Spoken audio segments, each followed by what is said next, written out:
Welcome back to the Education Transformation Podcast. I'm your host, Alexandra, and today I'm joined by someone whose personal story and investigative work in education has created a powerful resource for all of us seeking to understand how school can be done differently.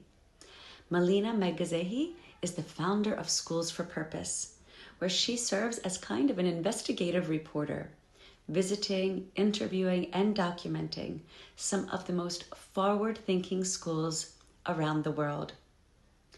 Through her articles and ongoing research, she's been uncovering best practices and building a living blueprint for change, the school matrix. In this episode, we'll explore her personal journey through curiosity, creation, and contribution, the same arc we follow through the AME model. And we'll walk through some of her most recent investigations, including her work on ideal 21st century schools, global citizenship, and the future of assessment. Whether you're a school leader, educator, parent, or student of education itself, Melina's perspective offers a grounded, global, and refreshingly investigative view into what's possible. Let's dive in. So, Melina, thank you so much, not just for your work, but for your time and joining me here today on the podcast. Thank you so much, Alexandra. I'm really excited to be here today. Oh, wonderful. Well, I'd like to just start. I'm going to take you through the Always Meaningful Education journey. But before we do, I'd really like to just ask you, how did you get here? And Mm. what are you excited about right now? Oh my God. It's a big question. It So, is. yeah, so it's, I would say it started back in high school for me, when I was really, really unhappy with the school system. I felt like I wasn't being seen for who I was, like I wasn't being valued, and that I wasn't being able to also follow my passions and my curiosity. And Mm. that really impacted me. That was heartbreaking for me to wake up every day and go to a place where I would just have to sit down and do what was told, and be asked to keep quiet and to not really express myself. And so it marked the beginning of my journey in education, and why I started to become more interested in how to transform the school system to make it more student-centered and holistic and future-oriented as well. So I guess I'll talk about that a little bit later and what got me here really. But there's a few people and their work that I came across over the past few years that really kind of redirected me towards where I am today and why I created Schools for Purpose. But to answer your other question, I'm really excited at the moment to just expand the platform and carrying on meeting amazing people in that sphere, amazing educators who work so hard towards the same vision of making education more student-centered. So that's what I'm excited about at the moment, is learning from each other. Awesome. Thank you for sharing. And I've been so enjoying your work. And it's Thank you. interesting what sparked you. In a Mm. way, it was curiosity, but maybe through a different lens because it was the suppression of your curiosity that Yeah, really created this desire in you to to find a way for other young humans to not have to experience that because exactly. we both know, right, that schools are really crushing curiosity. There is no place for it. So I'm Yeah. wondering if you're in your I know about your personal experience in high school, but then in your professional experience, Mm. was there some pivotal moment or anything that happened that made you think this just isn't working. There must be a better way. Mm. Yeah, so it's actually interesting because I used to work in cybersecurity before I worked in education, and Mm, education was kind of a part-time a side interest. mm, So that's really when I started to think, okay, there must be a better way to approach the school system based on my own experience at school. And I started diving into the world of Sir Ken Robinson. Um, and I Oh, think yeah, he's amazing, isn't it? I think it's yes. his book, the book that I dived into first was You, Your Child in School, and it just really resonated with me. And it's like, okay, he's just saying out loud what I've been thinking about for so long, and that's what really got me started in 21st century education. And then I saw that there were other people who were also talking about the same thing, and schools and after school programs around the world who were embodying the values that Ken Robinson talks Mhm. about in his books. And so then I started working in education, and I started teaching adults first, and then um, younger people. And it's to become a teacher, I got to see it from a teacher's perspective as well, and see that the system is just it's just designed to fail students and teachers as well, which is an absolute shame. The Mm. workload and the way that educators are treated is just absolutely disgusting, I would have to say, to be It completely truly is, transparent. yes. And so that's when I also had all these eye-opening moments, thinking that I don't blame my teachers for Mm. treating me the way that, I mean, like, I guess they can be blamed in some perspective, but Sure. I also understand that they were just not in a position to really be themselves and do what they really wanted to do, and help students the way they really wanted to help them. Yeah, it's very It's sad. such a really good, it is sad. And it's such a good point for people to understand too, that the teachers are as restricted as the students are. Yeah, And most of absolutely. us, yeah, most of us get into it for the same, for reasons that are wanting to help people, wanting to give, wanting to shape young minds. And then we get into the box Hmm. and we have to fit in the box the same way the students have to fit into the box. Yeah. And it crushes souls. I had a podcast yesterday or a few days ago where a gentleman was telling me in his country, somewhere in the vicinity of 38,000 educators left the field in a given year. It's just Yes, it's the same in the mind-boggling. UK. It's I think almost 50% of educators in the UK leave education within the first 5 years of their career, which it says a lot. There's It something says a wrong. lot. And yet, what we continue to experience, although I do see a little bit of light peeking through, but what we continue to experience is that despite these red flags, despite things like neuroscience, despite things like your work and these wonderful articles highlighting how things can be done differently, it's still in most places in the world and in most schools, it's still the same traditional, antiquated model Hmm. that we've been using for over 100 years. Yeah. So it's clear now how the curiosity took root in you, and it's also really evident how it began to create change within you. And in the AME model, this is what we view as the natural flow of life. It is curiosity that ignites us, and then we go through a creation phase where we Hmm. start to create change within ourselves, and ultimately we aspire for that change to become a contribution. Yeah. So in your creation phase, you have started to develop this amazing school matrix.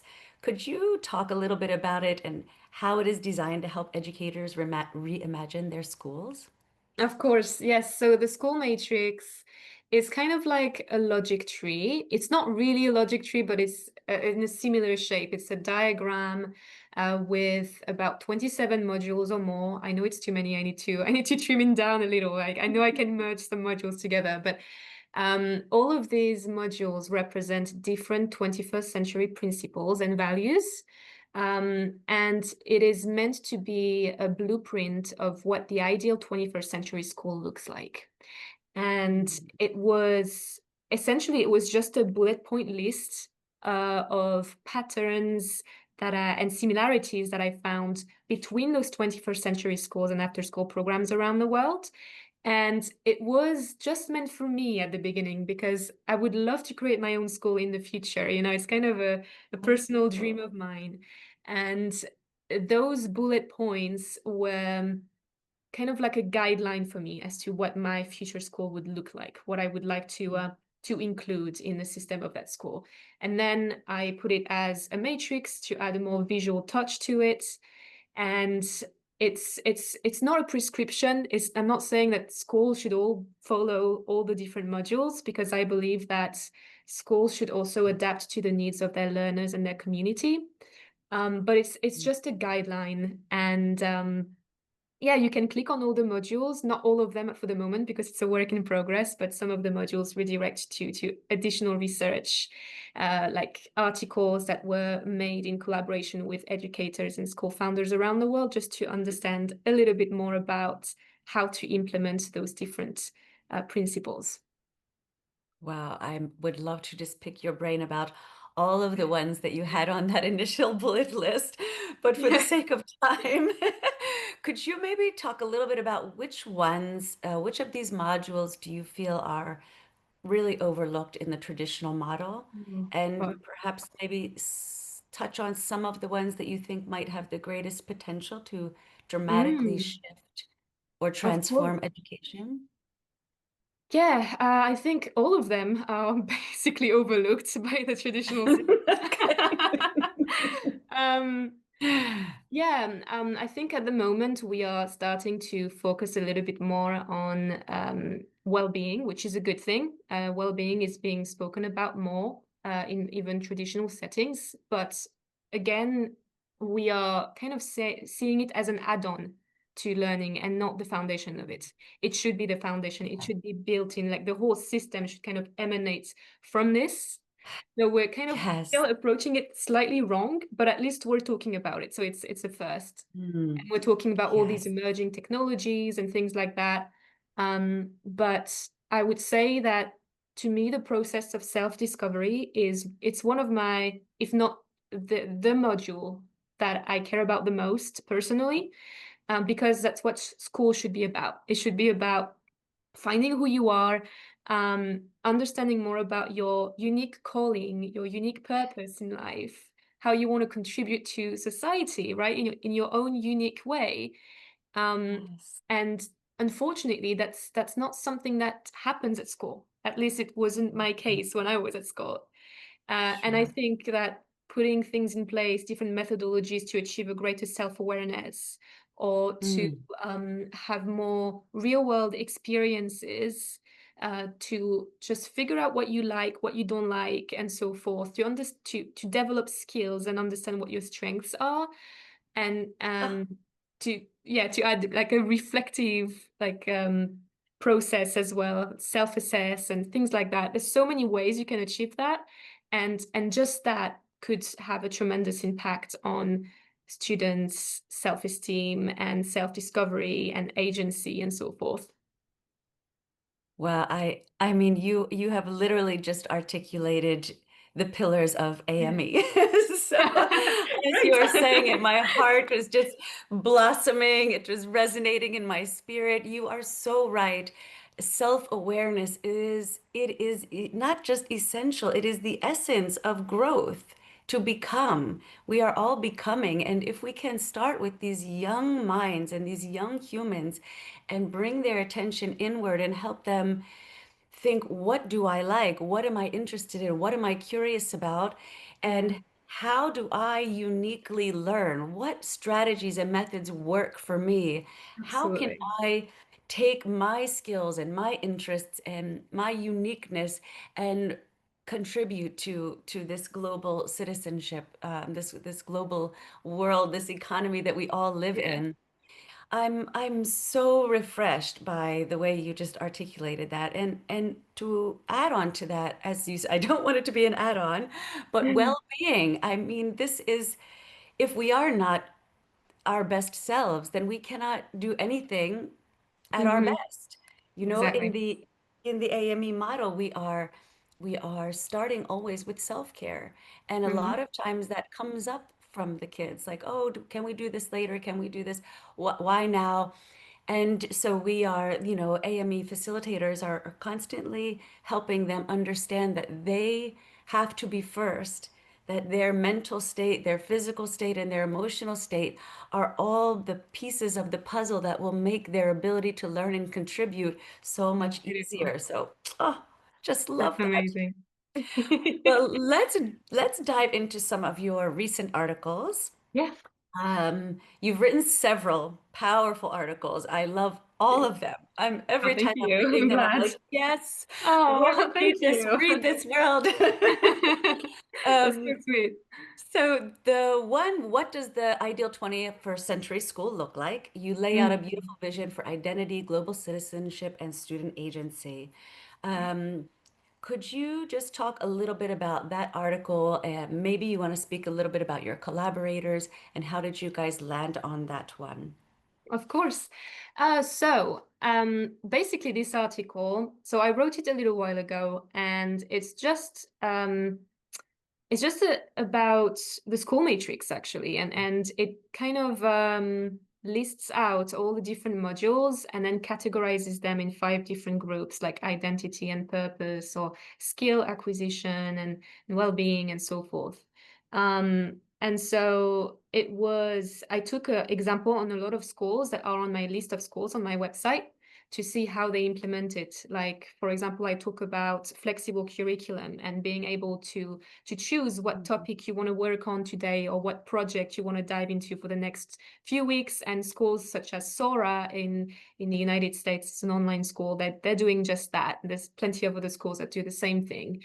I dived into like school as a micro society. And this is something that I really want to dive into more in the future and create articles on that and how we can um, ensure that students all have a voice in their learning experience, but also in the whole system of the school, and give them that feeling of importance. I mean, it's not just a feeling; they are important. They are part of the school. So for them to, for example, through democratic learning, or doing mediation with younger students, I've seen that in schools such as Acton Academy, and that's just absolutely brilliant, where younger students, whenever they have a conflict, whenever something's not going well, you're going to have older students intervene as mediator to try to resolve the conflict together instead Mm, of going through an adult. So it gives them this sense of responsibility and helping younger students, and then younger students can then look up to older students as well. So there's plenty of ways of doing this. Also, of course, something that matters a lot to me is turning learning into a fun experience and gamify mm, it, and because it should be yes, about play at the end of the day. Come on, it's life yes, should be about play and having fun, and smiling sure. and connecting with each other. And again, multiple ways to achieve it. But yeah, so this one it was just made by me. I didn't have a specific collaborator on this one, but I Mm, just took example on a lot of schools that I talk about on my website. wonderful. The next one, creating change makers through global citizenship and the SDGs, which Yes. is a Mhm. super important message. Could you unpack what the SDGs are and a little bit Yeah. about this article? Of course. So the SDGs are the Sustainable Development Goals, created by the United Nations, and there's 17 of them. For example, we talk about clean water and sanitation, about fair education for everyone, about inequality, poverty issues, and it's all about outlining some of the biggest socio-environmental problems in the world today and potential solutions to tackle them over time. Mm, And so to have students, young people be aware of these problems to begin with is can be a huge change for the world, as it can help them become more responsible and become better decision makers who care about others and who mm, see beyond the self, really. mhm. And so I partnered with the Academy for Global Citizenship in Chicago, as well as an online school, after school program. It's not really after school program, it's something that schools can use, additionally, and that's Ages of Globalization.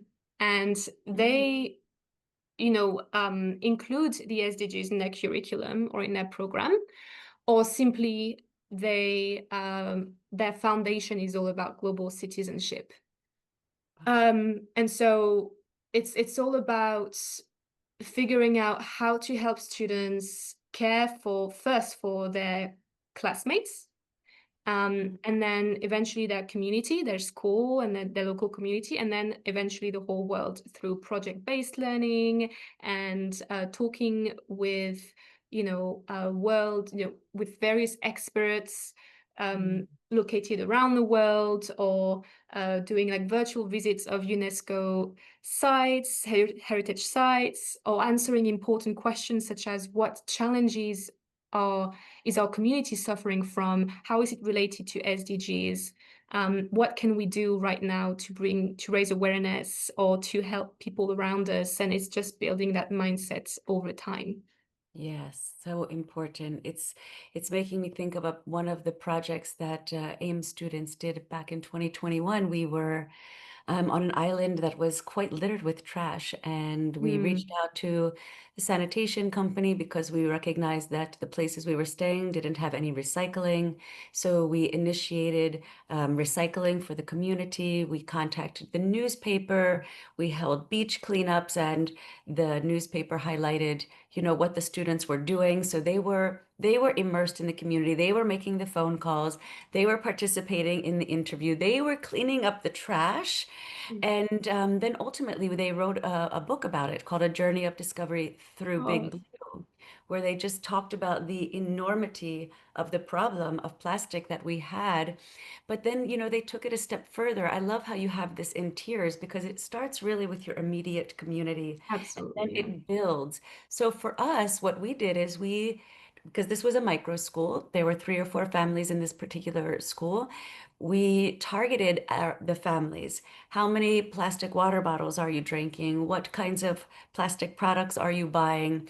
And we started to brainstorm measures that could help us all reduce the amount of plastic that we were Yeah. using. And then each week we were sort of quantifying that and helping each other visualize the effort, the impact of our effort. So they were Mhm. able to really see not only can they make a change in the world, but their change can act, it impacts the world. It's real. They're not Yeah. just these passive recipients. They were actively making change in the world. And I know to this day that those students are still motivated and inspired by that and very conscientious about the choices that they make. So you're Yeah, absolutely right that's on that. amazing. It's it's sometimes challenging though, and I'm sure you can relate to this that when we work, people that work with young humans, we're not really just working with the humans, we're actually working with their families as well. And Absolutely. sometimes there's a disconnect between what they're learning and what their home experience is. Hmm. So I don't know if you've had to navigate that with young humans, but I often do. And the way Mm, that I do it is I explain to them that what they now know, their parents didn't know. Their parents exactly. So didn't they can bring have. that back at home. Yeah. Yes. So we don't want to fault the parents and we don't want to point the finger at them, but we want the young humans to understand that there is science and there is data that's available to them that their parents didn't understand. So they have to take the message home and be the forerunner of it. They have to be the model and the example. And I think in that way too, they also see value in themselves and it's very empowering. Yeah. So Yes. I agree. let's jump to your most recent one, I believe. Why exams fail students and what needs to change? Because this was one of No, the I know. this Same. was this was one of the things for me that drove me away from traditional education after 2.5 years is just this Mm. idea of measuring performance over perfection Hmm. and how somebody else is deciding what perfection looks like. The fact that we're even trying to get students to strive for perfection, all of it, I could just see it crushing my students day in and day out.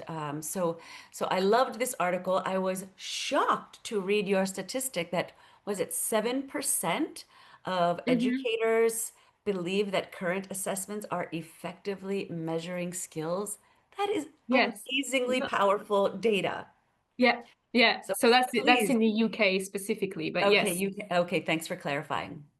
yeah, it's absolutely to me it's heartbreaking Yeah, to see what students have to go through. The amount of anxiety and stress that arises from taking exams as if your entire life depended on just one day of performance, that's yes. so incredibly narrow.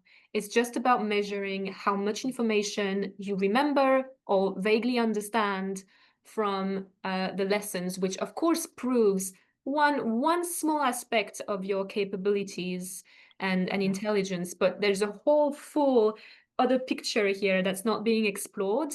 And so Mm. that's highly detrimental to students' self-esteem as they start to believe that basically their entire personality or capabilities revolve around one little grade um, that's just measuring things that they've learned during the classroom and it's not even showing what a student, what skills students have acquired throughout the school year in terms of collaboration, in terms of creative thinking, critical thinking, resilience, which all are extremely essential skills to thrive in life and also in the workplace. So it's not even giving a clear understanding to future employers or universities about who you have in front of you, right? So it's Yeah. just very outdated. It's not based on science, and it's very like what's the word, like diminishing? Is that right? It's just Yes,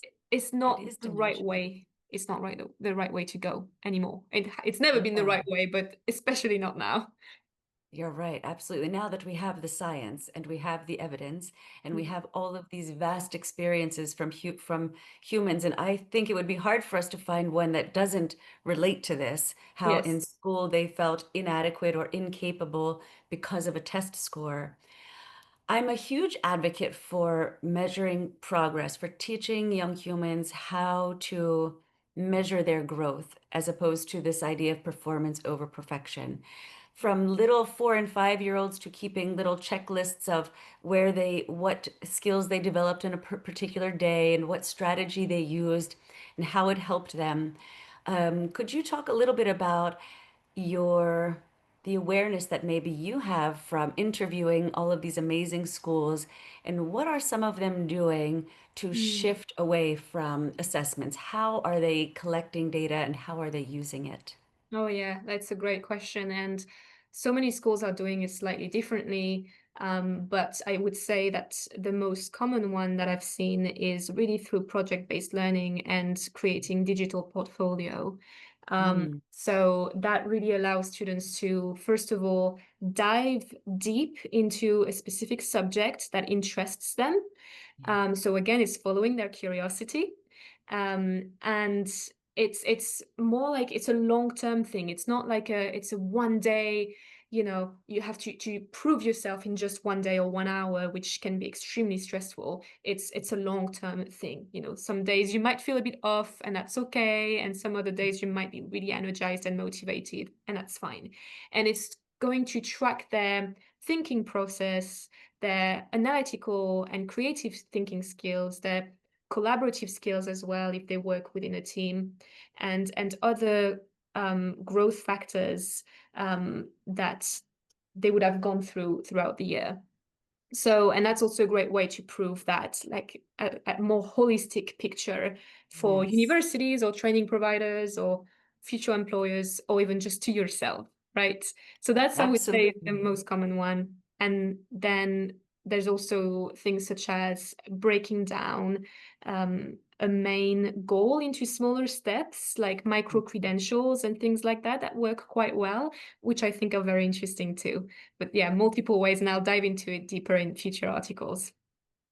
Awesome. Yeah, definitely love that idea. We focus on that in AME often because we teach the students that's, setting goals is a way for your brain to attach value to the things as you input them.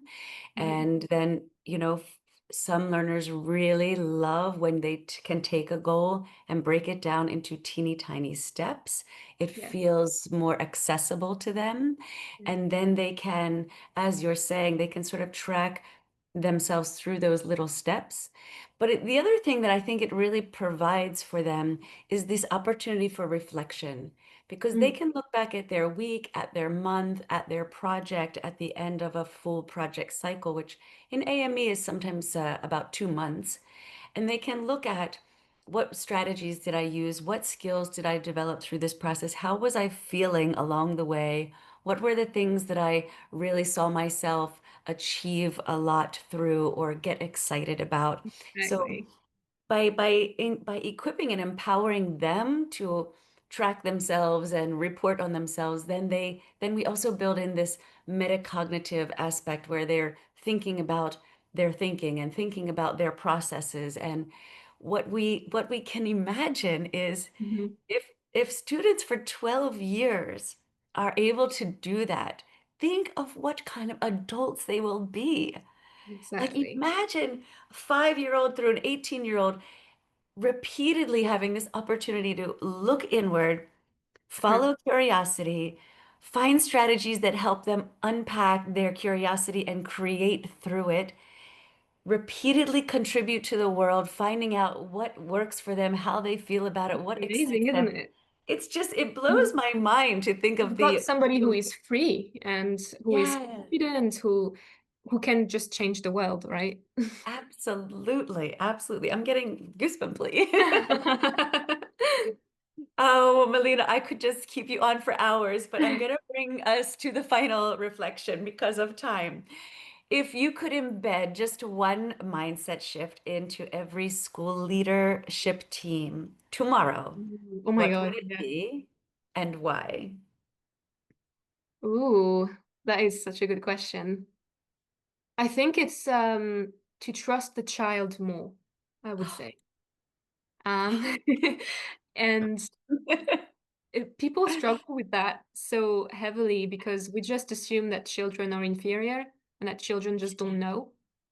And creating a system that still allows for some structure, but that allows students to, again, to have that agency, to have that independence, and to start trusting themselves with decision making, with how they want to manage their time, with what they want to explore, and to also be able to make mistakes, to learn from those mistakes, to be able to experiment freely. That alone can just change a child completely and can Ab- allow them to thrive over time and find that trust that they have, because they can't trust themselves if we don't trust them, Mm. right? It's deeply Oh, related. So I would say, yeah, trust the child more. I really couldn't imagine a better final note.